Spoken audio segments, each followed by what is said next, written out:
Assalamu alaikum. Hurmatli Adakan Kimsanbayevich. Biz mana Salkın ayrının yaşoçuları. Biz sizde koldayız. Ardayım koldop gelgendiz. Kolday beremiz. Yolunuz şıdır bolsun. Ötüp geldiniz.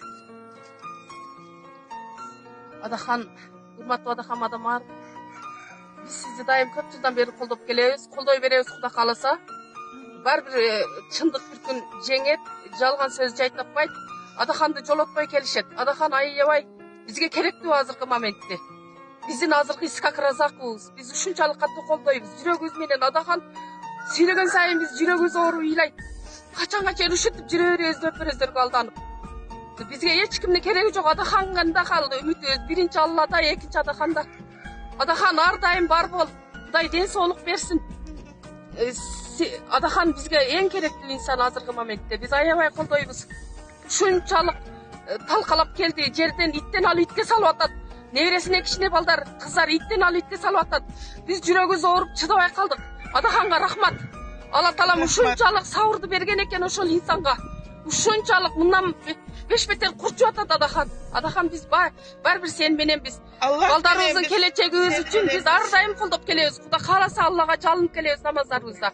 Adakan bizge kerek insan. 5 vakit namazımızda tilep, Allah'a çalınıp, Allah'tan tilep geleviz. Aylanayın, yolun arşıdır bolsun. Ardayım ağjol. Ya Rabbi, Ya Rabbi, Ya Rabbi. Ya Bediü's semavati, Ya Hayyu, Ya Kayyumu inna zalika. Cezallahu anna Muhammedun sallallahu teala aleyhi ve selleme bima ve ahluhu. O merimdülerden merimdü soğun, ulu Rabbim. Özüne kana maktolar bolsun. Özüne kana bütkül. İmanınızdan tilegen maktolarınız olsun Rabbim. Peygamberim sallallahu aleyhi ve sellem'de salam cana salavatlarınız olsun. O caratkan Rabbim, biz koldağını şu adı hanmadı maruf, ardayım cüzü carık, mertebesi uluk, yolu şıdır bolsun.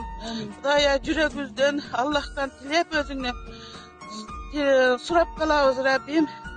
Şul jigitke, uşunun jigitlerine, bardığına ağjol ber, avir ber. Allah'ım den soluklarını ber. Keleceğinizde teper üçün avalası Allah, ikinci özünden surap kalavuz Rabbim. Yolu şıdırıp olup daim tilegen maksatını eselep ber, ötüp kessin.